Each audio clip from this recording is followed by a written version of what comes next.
बिहार के सभी नियमित नियोजित बीपीएससी से नवनियुक्त सभी शिक्षक अध्यापक भाइयों बहनों को सादर नमस्कार।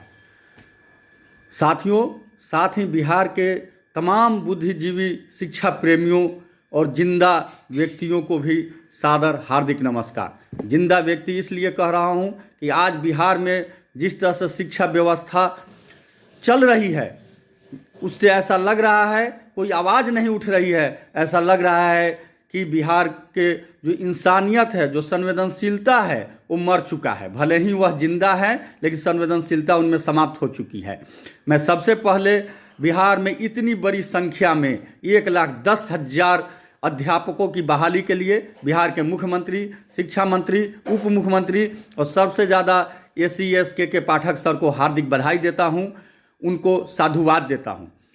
लेकिन जो पोस्टिंग की प्रक्रिया है, महिला शिक्षकों को, विकलांग शिक्षकों को, कुमारी लड़कियों को 50 किलोमीटर 60 किलोमीटर दूर पोस्टिंग हो रहा है।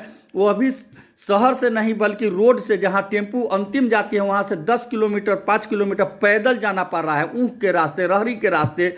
यह पोस्टिंग की प्रक्रिया से निश्चित रूप से शिक्षा व्यवस्था पर असर पड़ेगा। इसलिए मैं सरकार से मांग करता हूं कि जब तक उनको विद्यालय कैंपस में आवास की व्यवस्था उपलब्ध नहीं कराई जाती है तब तक उनकी ऐच्छिक स्थानांतरण हो और उनके रोड किनारे के विद्यालय में उनकी पोस्टिंग की जाए।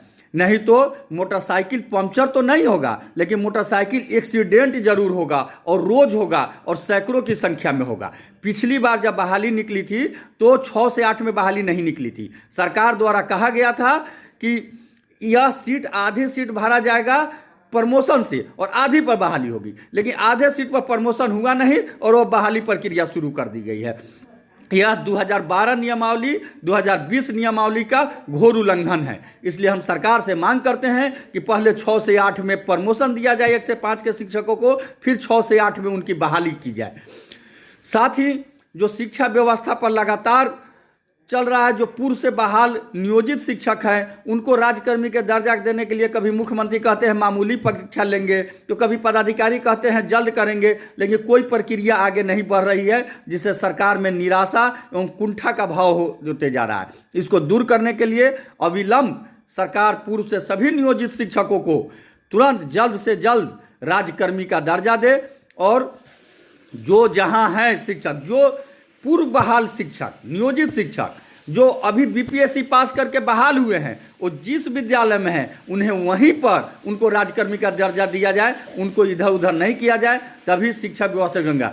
इन तमाम बातों पर और सबसे मुख्य बात जो है वो है बच्चों के शिक्षा में विकास के लिए उनको समय पर पुस्तक उपलब्ध कराया जाए, बच्चों के संख्या के अनुपात में भवन बनवाया जाए। इन तमाम चीज़ों पर बात विचार के लिए बिहार के सभी नियोजित नियमित शिक्षकों के जो संगठन हैं उनके नेतृत्वकर्ताओं से मेरा करबद्ध आग्रह है कि आप आगे आए, आप अपनी रणनीति बनाएं और हम लोग साथ मिलकर के लड़े, क्योंकि इतिहास गवाह है कि कोशिश करने वालों की कभी हार नहीं होती, अब बिन कुछ किए हुए जय जयकार नहीं होती। इसलिए बिहार के जो नवनियुक्त शिक्षक हैं, जो पूर्व के शिक्षक हैं, वो कराह रहे हैं, आज शिक्षा व्यवस्था बिहार की कराह रही है। इसलिए आप लोग आगे आइए और 3 दिसंबर भारत के प्रथम राष्ट्रपति डॉक्टर राजेंद्र प्रसाद की जन्म जयंती पर आप लोग से आग्रह है कि हम स्थान की तुरंत घोषणा करेंगे, आप लोग को बताएंगे, फोन पर भी बात होगी।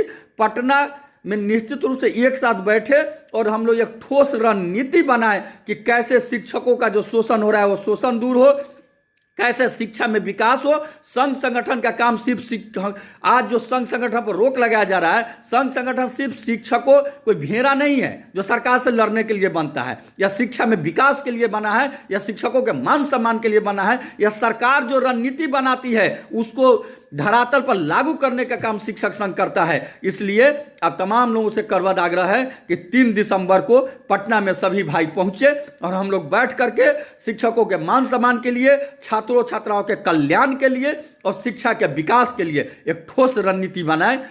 आपका केशव कुमार, प्रदेश अध्यक्ष शिक्षक संघ बिहार, सादर नमस्कार।